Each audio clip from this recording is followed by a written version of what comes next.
साथियों, आइए मेरे इस YouTube चैनल यूनिक स्टडी में आप सभी का तहे दिल से आभार व्यक्त करता हूं। तो आज हम पढ़ेंगे विसर्ग संधि के बारे में। विसर्ग संधि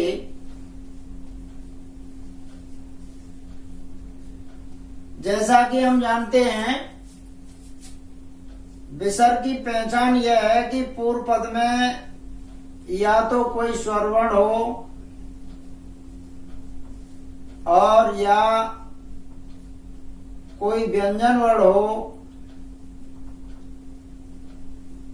और इस स्वर और व्यंजन वर्ण के बाद में विसर्ग हो तथा अन्य पद में कोई भी वर्ण हो, कोई भी वर्ण हो।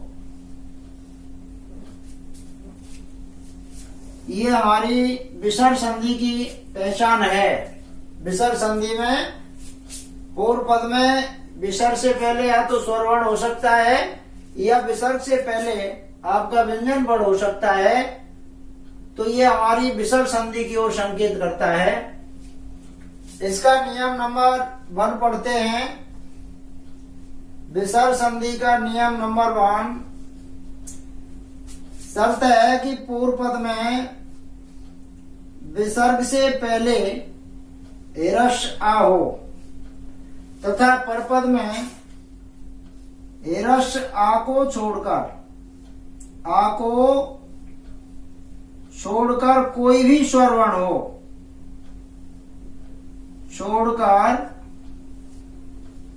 कोई स्वरवर्ण हो।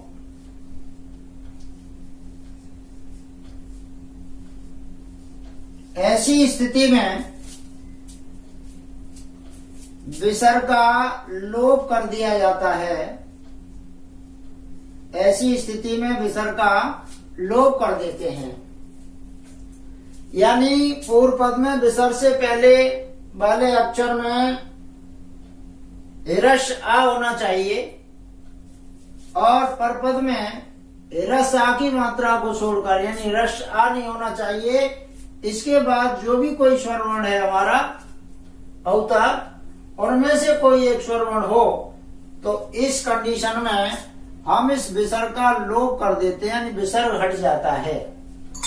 जैसे बात करें, जैसे बात करते हैं हम अतः धन। जैसे हम उदाहरण देखते हैं, अतः धन एव, अतः धन एव। अब देखिए पूर्व पद में विसर्ग है और विसर्ग से पहले वाले ता में स्वर आ है। तो यही शर्त थी कि विसर्ग से पहले एरस आ होना चाहिए है। इसके बाद में आ स्वर को छोड़कर कोई स्वर हो तो आ नहीं है, ए स्वर है। तो ऐसी स्थिति में इस विसर्ग के स्थान पर हम लोप कर देंगे, यानी विसर्ग को हटा दिया जाता है। अब आपने नीचे विसर्ग लिया है, इसको हटा दिया गया तो हमारा अत शब्द रह गया और बाकी के दूसरे पद को ज्यों की तो लिख देते हैं। तो अत एव संधि शब्द निकल के आया। और एक एग्जाम्पल ले सकते हैं। दूसरा हम लें इसी का, यश है धन इच्छा, यश है धन इच्छा। अब देखिए सेम कंडीशन है। विसर्ग है, विसर्ग से पहले शा में रस आ है। इसके बाद आ को छोड़कर, आ स्वर को छोड़कर ई है। ऐसी स्थिति में विसर्ग का लोप हो जाता है। जो आपने ऊपर से लिया है उसको हटा दीजिए, यस रह गया और अंतिम पद को ज्यों की त्यों लिख देंगे तो यश इच्छा हुआ, यश इच्छा।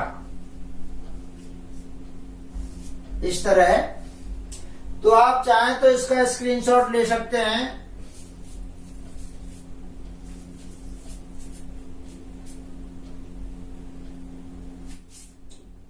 नियम 2, पूर्व पद में सेम कंडीशन है, विसर्ग होना चाहिए और विसर्ग से पहले हिरस आ होना चाहिए।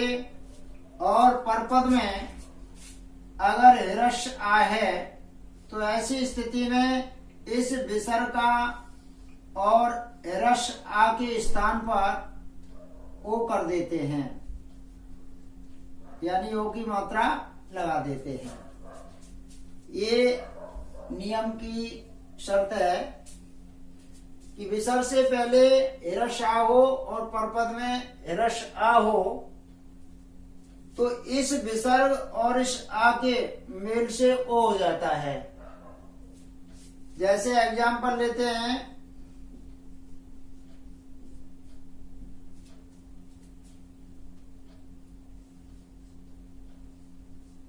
मन है प्लस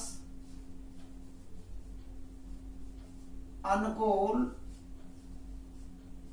देखिए पूर्व पद में विसर्ग है, विसर्ग से पहले नाम में हिरस आ है, सेम कंडीशन है शर्तानुसार। इसके बाद हिरस आ है, आ होना चाहिए, तो इस विसर्ग और इस आ के स्थान पर, इन दोनों के स्थान पर ओ कर देंगे। ओ कर दिया, ओ का मतलब है ओ की मात्रा।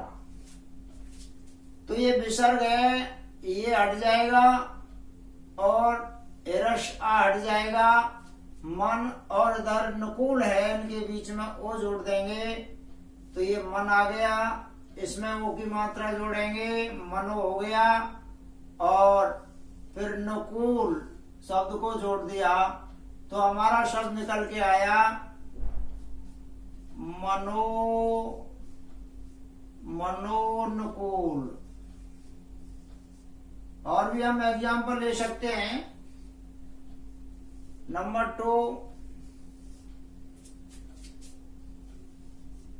मन है प्लस अभिराम। अभिराम वही स्थिति है, पूर्व पद में विसर्ग हो, उससे पहले हिरस आ हो। पर पद में आप देख रहे हैं हिरस आ हो तो हिरस आ है, ऐसी स्थिति में इस विसर्ग और हिरस आ के स्थान पर ओ कर दिया जाता है। ओ का मतलब है ओ की मात्रा। तो देखिए आपने इस विसर्ग को लिया है, ऐसे हटा दिया, आ लिया ऐसे हटा दिया, ये मन रह गया, इस मन के नाम में ओ की मात्रा जोड़ी, मनो हो गया। और विराम को ज्यों की त्यों उतार लिया तो मनोभिराम। मनोभिराम संधि युक्त शब्द निकल के आया। आप चाहें तो इसका स्क्रीनशॉट ले सकते हैं।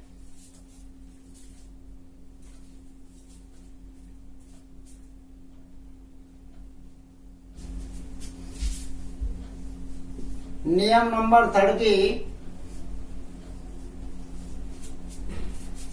प्लस से पहले विसर्ग हो और विसर्ग से पहले हिरस आ हो तथा परपद में या तो वर्ग का तीसरा वर्ण हो, वर्ग का तीसरा वर्ण हो या चौथा वर्ण हो।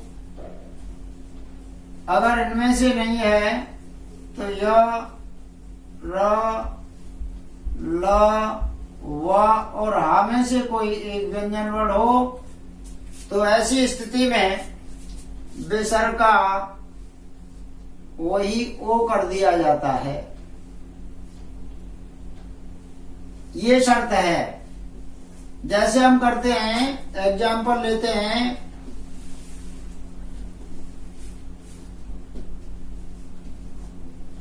सरे धन जो। जैसा कि आप देख रहे हैं विसर्ग है पूर्व पद में, इससे पहले हिरस आ है रा में, सेम शर्त है, विसर्ग हो उससे पहले हिरस्या हो तथा परपद में वर्ग का तीसरा वर्ण हो, चौथा हो या इनमें से ये कोई वर्ण हो। तो जा हमारा वर्ग का तीसरा वर्ण है, च छ ज। तो ऐसी स्थिति में इस विसर्ग के स्थान पर ओ कर दिया जाता है। ओ का मतलब है ओ की मात्रा।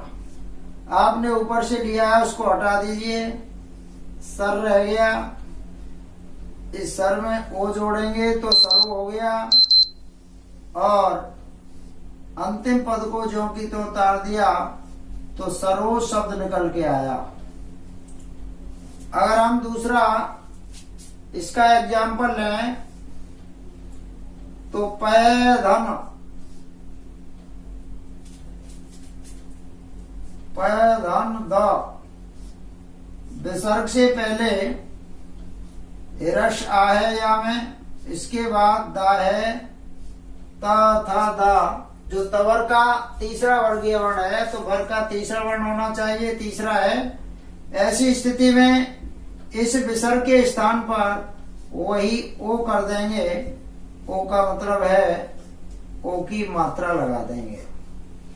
ऊपर से आपने विसर्ग लिया, हटा दो, पै शब्द रह गया, या में वो जोड़ा, पयो हो गया और अंतिम पद को ज्यों की त्यों लिख देंगे तो आपका पयोद शब्द निकल के आया।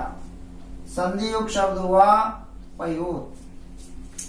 आप चाहे तो इसका स्क्रीनशॉट ले सकते हैं।